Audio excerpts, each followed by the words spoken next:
Hello mga Yiniens! Good morning! DSCB TV. Please not forget to share video channel. Click sa button para sa video na upload ko. Yins, ang balutin ngayon is gagawa tayo ng sa may naritasong tila. Gawin tayong unan. Ito ngayon, ayun, na-ready ko naman yan yung mga ritasong tila na hindi yung ano daw? Sobra sa paggawa ng kortina sa FFD concept. Shot pala kay Megong Doms kasi itong mga ritasong tela hindi na daw gagamitin ito. Kaya ngayon gawin na yung unan para mapakinambangan natin ito.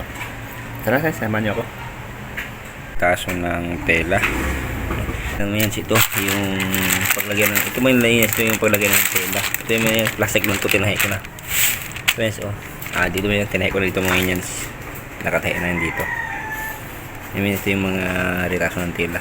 Ilalagay ko lang dito muna yan tapos tatahiin ko ito. Okay mga yans, ko lang yung tahi dito, dublihin ko lang para mas lalong matibay. Nasa inyo mga gusto kong dudublihin nyo, hindi.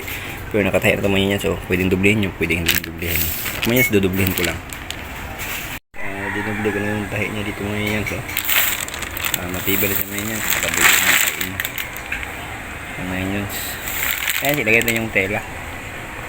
Yung retasyon tela dito. Ito mga yans, dito. Lagay din dito pa na yun.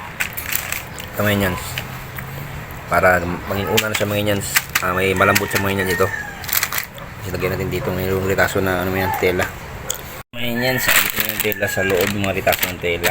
Ayan mga yans. May tain na dito mga yans, tain na dito. Ayan. Mga yans.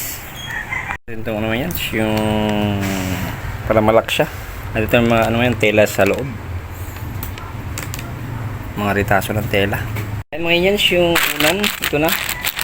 Nilagay ko natin yung pwede na siyang higaan mo yan, pwede na siyang higaan. So ngayon yan. Ngayon. Pwede na higaan. Okay, ngayon yan. So yun naman yan sa araw naman yan dito sa may paggawaan ng FFD concept. Sagot kay Megong Doms kasi itong mga tetasong tela kay Boss Doms hindi na daw gagamitin. Kaya nakita ko itong plastic na to. Ayun. Yun ako siyang unan. May unan ng mga yans. May sana nagkaroon ka ng idea mo yan. Sa lakas panood mo yan. Keep safe. Sa lakas ng buhay kalagayan. And bye bye mga yans.